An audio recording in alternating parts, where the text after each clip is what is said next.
our goal is by 2030 to install about 120 million sensors. And you may call us crazy, but that's what we want to do. And if we actually achieve that, we should be able, according to our calculations, to save about 3.9 million hectares of forest from burning. And that, if you could translate that into CO2, would save about 1.7 billion tons of CO2. Welcome to FLAT Silica's We Talk IoT. We'll chat with innovators, experts, and business owners to learn how they are implementing IoT and using data to create new business opportunities. I am your host, Stephanie Ruth Hader.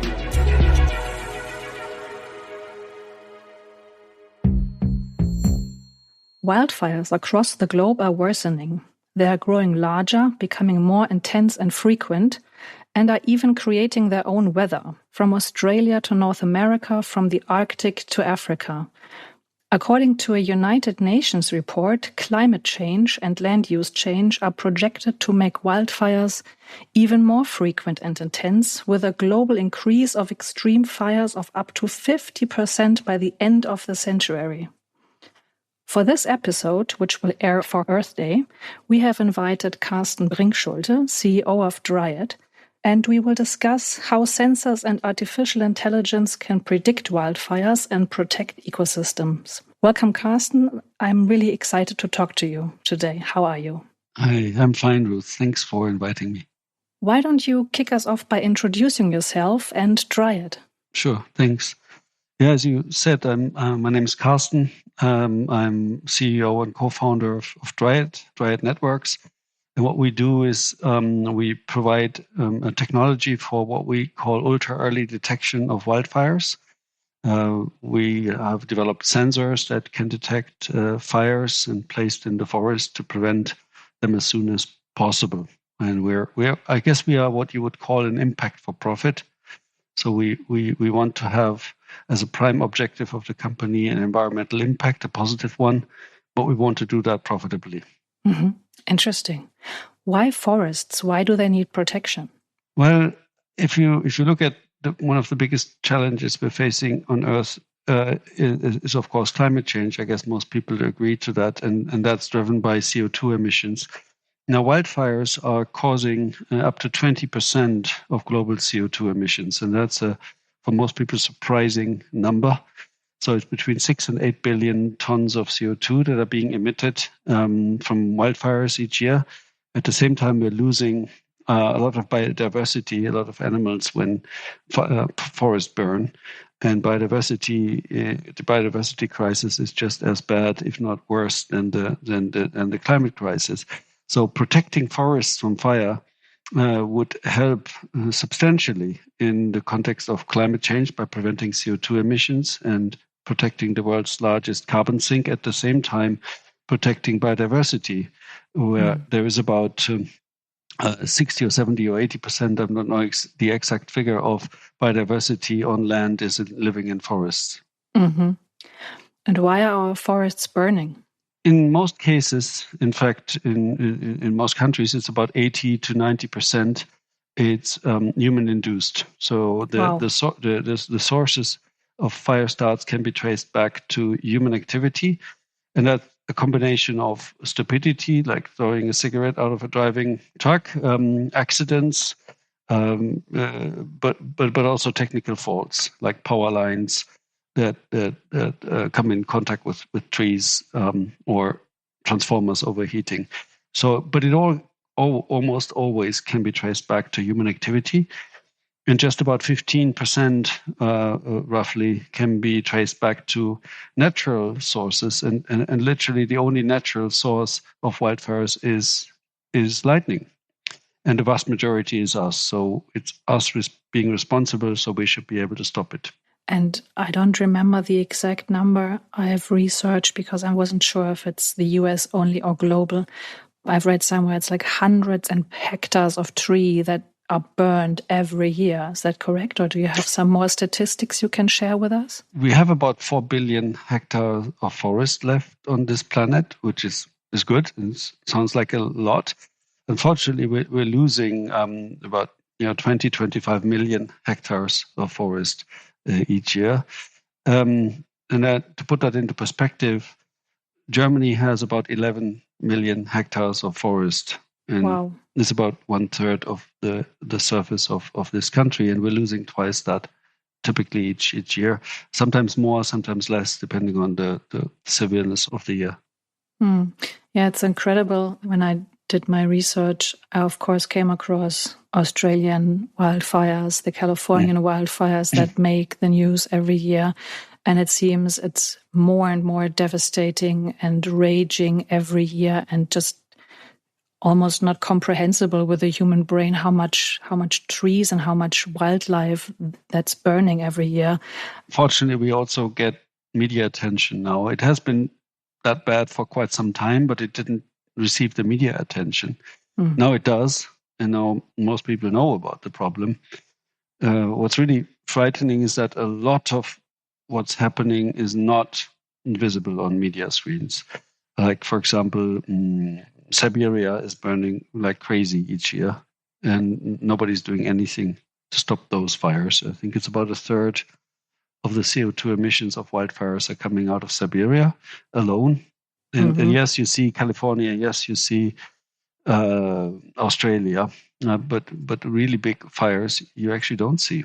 It seems that it only grabs the attention when humans are affected, and Correct. At the same time that people don't understand that when you destroy an ecosystem and all the animals and the biodiversity and even just the tree coverage and our CO2 cleaning engine, so to speak, it will affect us, right? And sooner or later. It is affecting us, and you said it's getting worse, and it is getting worse because of the effects of climate change, which are increasingly causing droughts, meaning that the forest is increasingly dry during the summer periods in particular, of course, and that makes it more subject to severe wildfires. So the droughts that we're seeing because of climate change are increasing the severeness of wildfires, and that in turn increases the issue with climate change by emitting more CO2 and eliminating the world's largest CO2 sponge, which is still the forest. And I understand that we might have to rename our podcast because IoT, in your sense, doesn't necessarily have to mean Internet of Things, but Internet of Trees. So you have built an Internet of Trees. Can you give us a brief explanation about your technology, how it works? And I think you have described it as digital noses somewhere. We have developed a product at Dryad, which we call SilverNet. It's basically the network in the forest. And what it does, it consists of two things. One, it is a sensor that can detect wildfires like an electronic nose. It can smell a fire. It's a solar-powered, low-cost gas sensor that is embedded in the forest.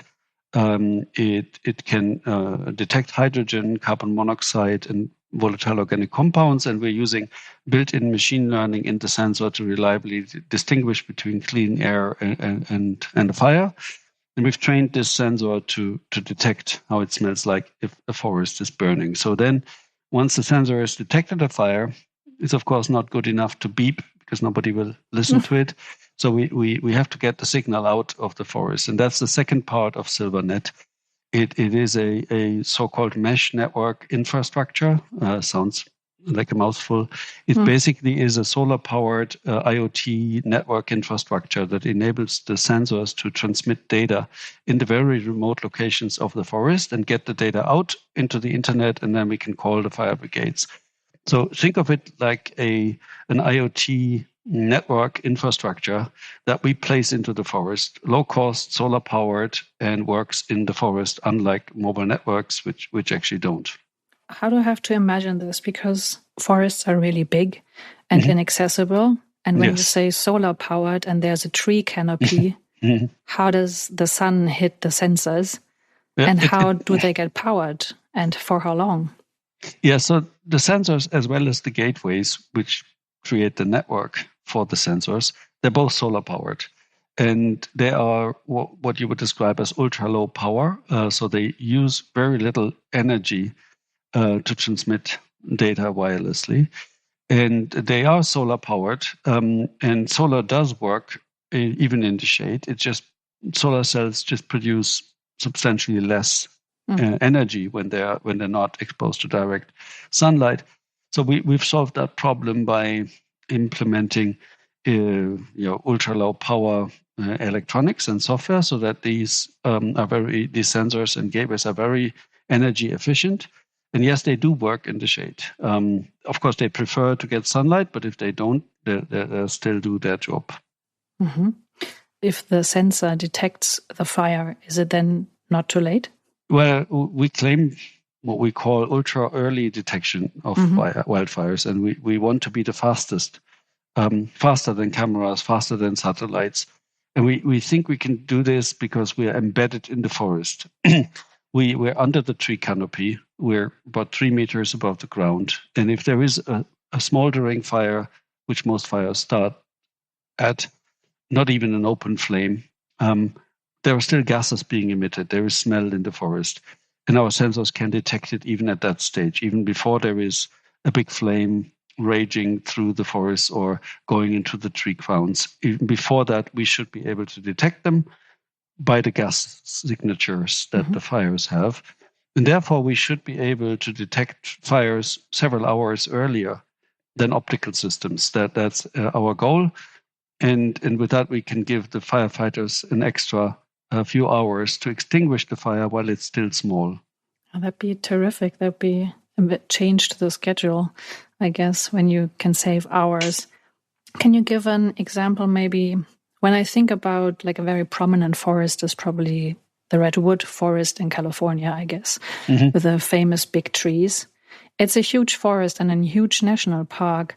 How many sensors do you need, and how much technology, and how do you distribute it in such a big area? How does this work? We obviously need a lot of sensors, and they need to be installed. The more sensors you can deploy, the closer you get them to each other, the faster the detection time. But of course, also means it increases the cost and the logistics effort to install them. So we figure that the ideal density can be varied. So you place more sensors where there is higher risk, and you place less sensors where there is low risk. So if you take a national park, say Yellowstone Park or something that you might want to protect, you wouldn't have to put a high density of sensors across the entire park, but you would focus on the areas of human activity, because that's where more than 80 to 90% of fire starts actually happen. So in those areas of high human activity, like roads, pathways, hiking paths, camping sites, power lines, railroads, anything that is human-made that can cause fires, you put a lot of sensors. And there we'd say about one sensor per hectare, which is, sorry for the metric units, it's about something like about the size of a football field. And you would take one sensor there. And in remote areas where only bears can go and they typically don't start fires, you might still want to put one, but every square kilometer maybe. So 10 times less than in the other areas, or 100 times less. So it's you need substantially less sensors in remote locations, and you put lots of sensors where there are humans. On average, we'd say we need about one sensor for 5 football fields if you cover a very large area, assuming the variable density deployment. And then the next question is, how much would that cost? Now, we despite those sensors being made in Germany, not everything comes out of China. So these sensors are made here, and we ship them everywhere. We still manage to manufacture them very cost efficiently, and we sell them for about $50 a sensor. So it's really low cost. We will take a short break. Stay with us. We will be hearing from our guests very shortly. This podcast is brought to you by AFNet Silica, the engineers of evolution. We help you bring secure, intelligent, and connected products to market. If you want to learn more about us, we have put information and links in this episode's show notes, and you can also connect with us on LinkedIn or avnet-silica.com. That's avnet-silica.com.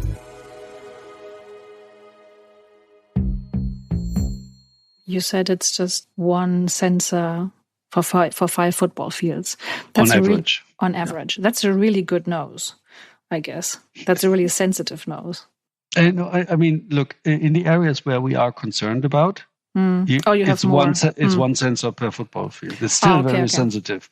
Yeah. So smelling a fire across a football field is possible. Think of it: you're standing on one side of the football field, and somebody's having a charcoal burning on the other side, and the wind is taking that smell in your direction. You should be able to smell it, and so is our sensor.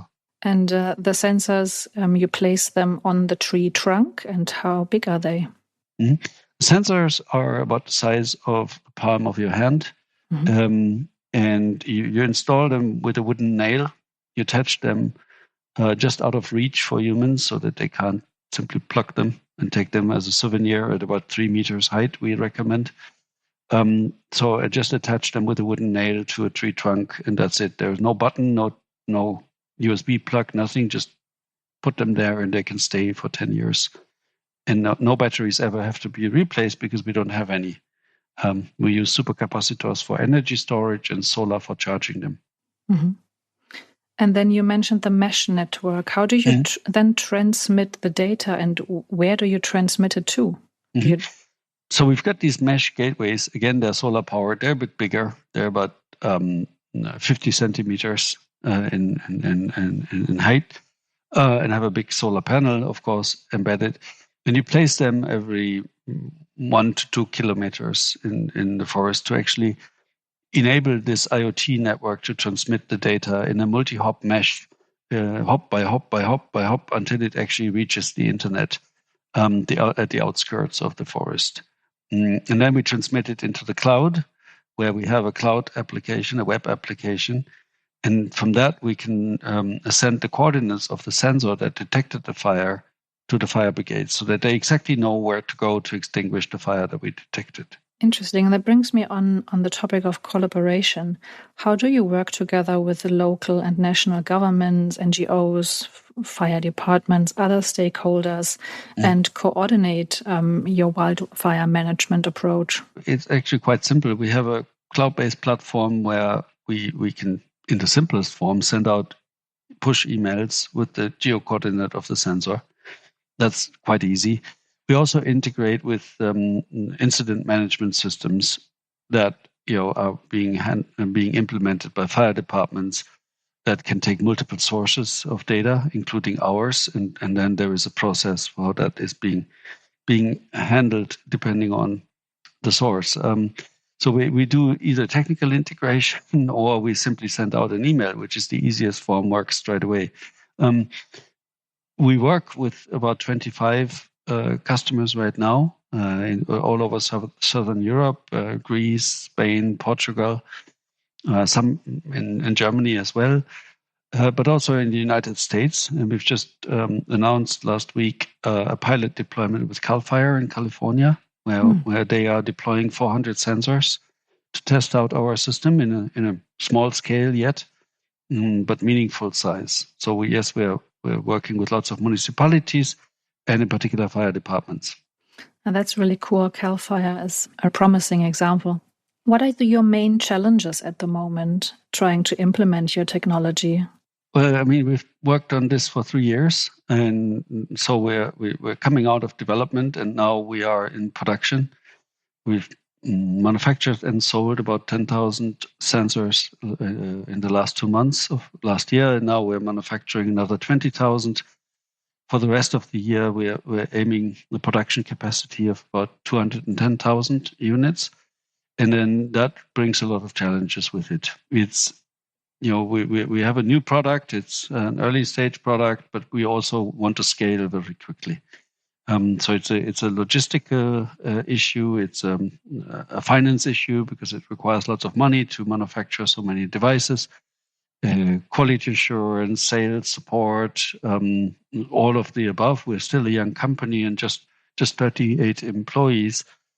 So we've got a lot of growth ahead of us, and that brings its own challenges. And are there any other use cases or applications your technology can be used for? Yeah, so SilverNet as a name is the network in the forest. And we want to do many applications, and fire detection is a very important one, but it's just the first.